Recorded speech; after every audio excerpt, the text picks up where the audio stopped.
Mga kahilot, sa video na 'to ituturo ko naman sa inyo kung paano maghilot dito sa may hinlalaki. Request 'to ng ating subscriber na si Jansb. Ngayon, ang gagawin natin dito sa parte na 'to na hinlalaki, hirap siyang gumalaw. So, hindi siya flexible pag gano'n. Merong mga part na pwedeng naipitan. Ganito ang gagawin nyo ha. Una, hawakan nyo 'to. Lagyan nyo ng oil, tapos ihagod ng 5 beses.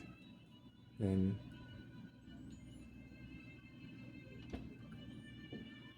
Upang ma-relax to, yung hinlalaki nyo bago nyo hatakin. Ito sa gilid.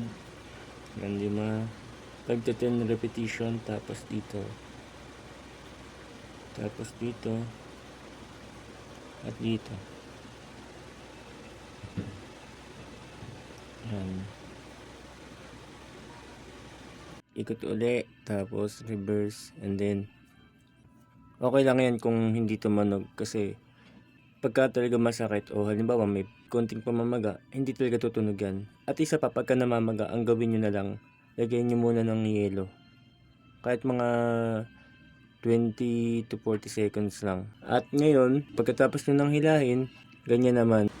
Yan, lumagotak, diba? Tapos, yun, makakaramdam na kayo ng ginhawa sa hinlalaki nyo. Recommended lang po to ha, para dito sa mga taong naipitan lang ng ugat. Pero pagdating dito sa mga may bali na dito sa hinlalaki, wag niyo nang hintayin na patagalin pa. Dalhin niyo na po kaagad sa ospital, lalo na po sa sa orthopedic especially. Yun lang po. Maraming salamat po.